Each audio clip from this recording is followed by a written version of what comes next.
Thank you, Dr. Sawyer. And thanks, Dr. Wang. That was a great presentation.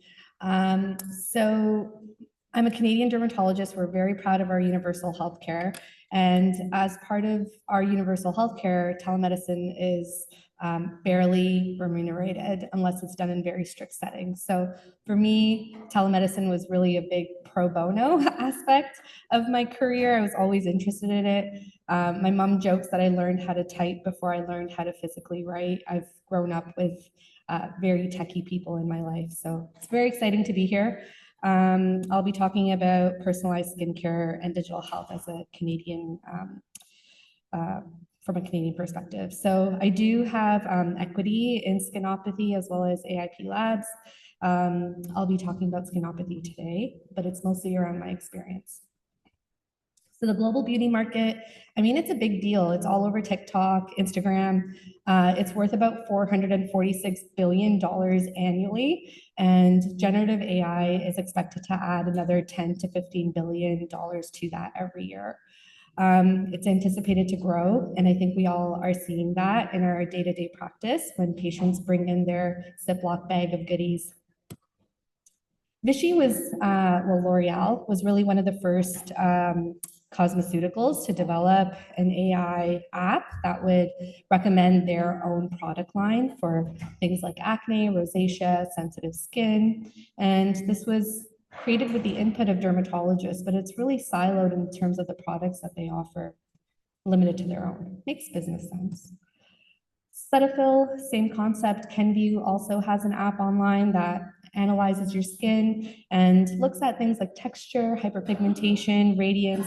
These are not really things that we quantify when we're seeing patients, but these are the things that patients are looking for as consumers, things to improve in their skin.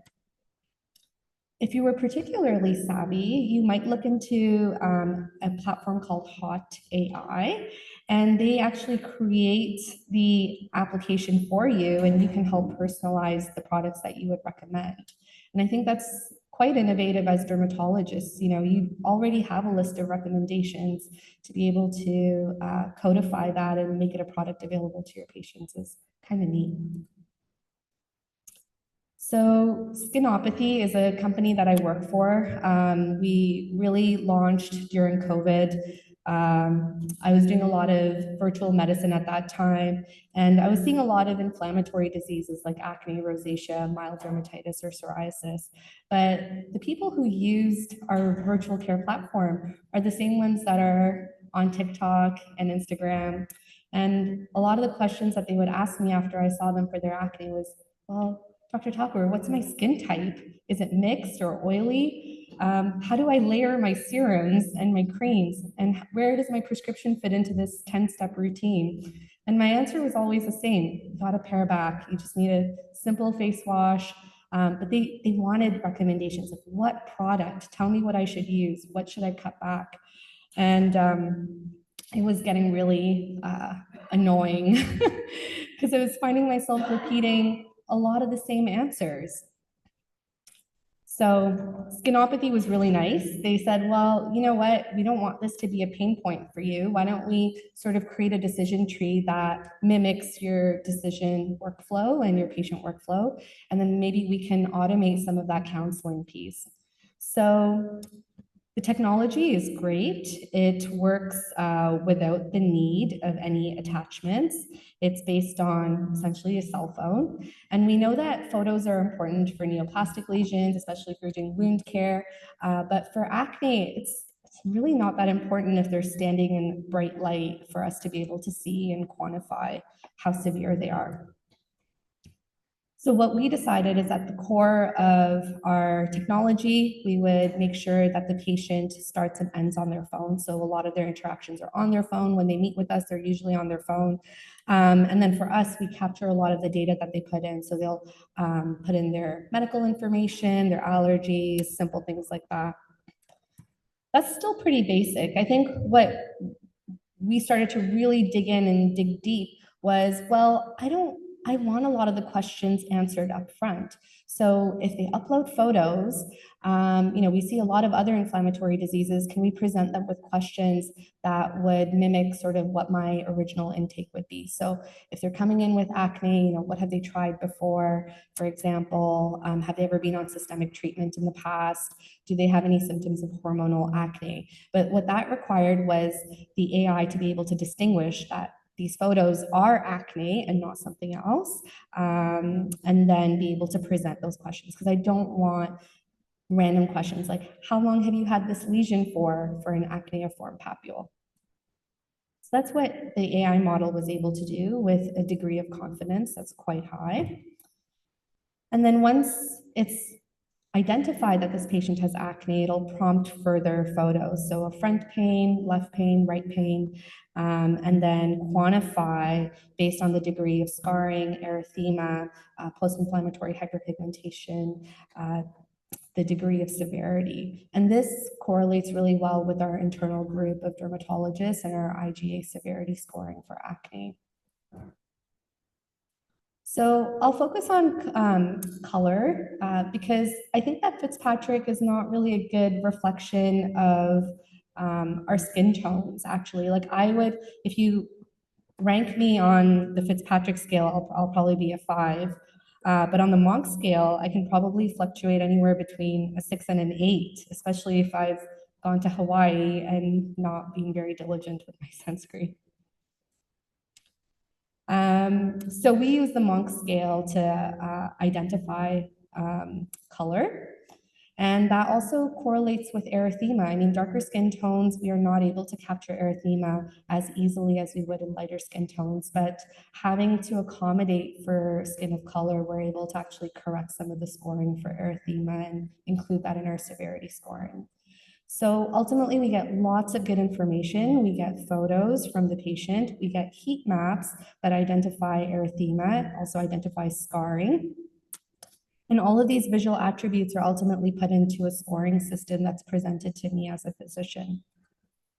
And you might not think that's important, and it's not really that useful for me. I mean, I can look at someone and say, yes, they're moderate to severe or severe. But what that does is it creates a map for the patient that they're quite engaged in, and they can see the improvement with your recommended treatments over time. And as Dr. Wang said, it really empowers them to stay the course and adherent.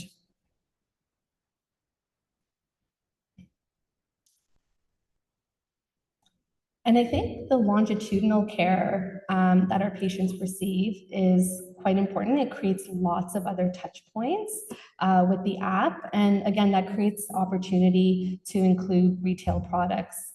So I'll move through that really quickly in the interest of time. So this was our acne protocol. It's based on what we did in our office, the decision tree. And the AI, if it can get through a lot of these questions, will try and get through most of these questions before the patient sees me. Now, of course, for liability purposes, I do vet their answers, make sure it's an accurate reflection of what they want to say. And then I'll have a list of options available to me. And if I choose to select it, it makes it really easy. If not, I can always create my own prescriptions.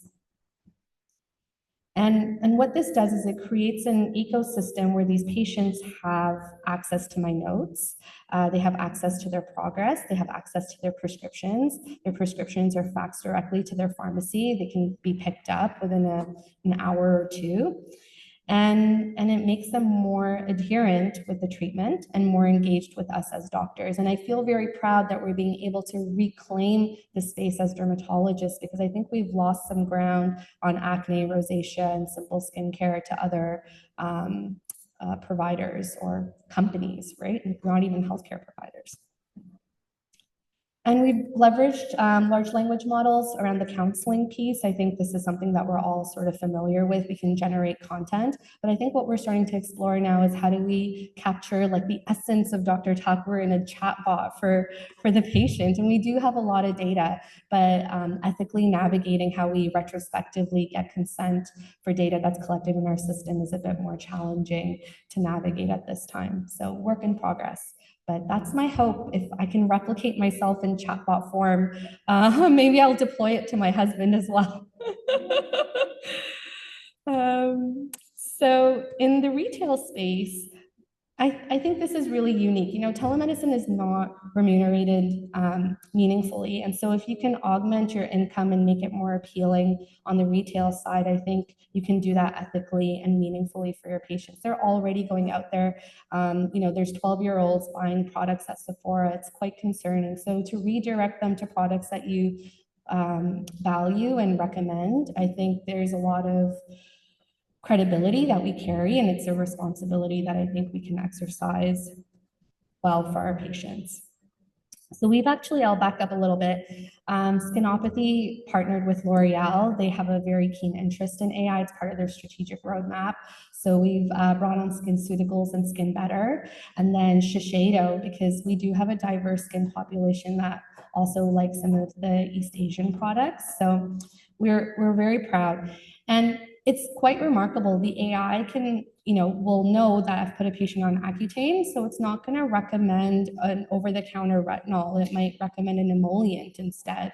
So it's nice to be able to have that marriage with medical practice as well as over-the-counter options that I would recommend. And these products, before they're recommended to the patient, like it'll show me at the end of my encounter if I agree with it, and most of the time it is correct. So there is a layer of a checkpoint. So what does the future hold? I mean, I don't have TikTok installed, but I can guess the TikTok trend based on what patients are asking me. And patients are saying that they're going to ChatGPT for their skin routine. And so I think it becomes interesting for brands, like how do you get credible information out there, especially when these patients are not going to their websites for more information or going to doctors, they're really going to ChatGPT.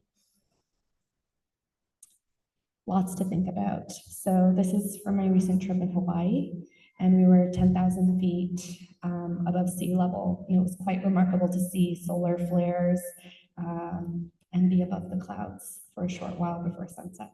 Thank you so much for your attention.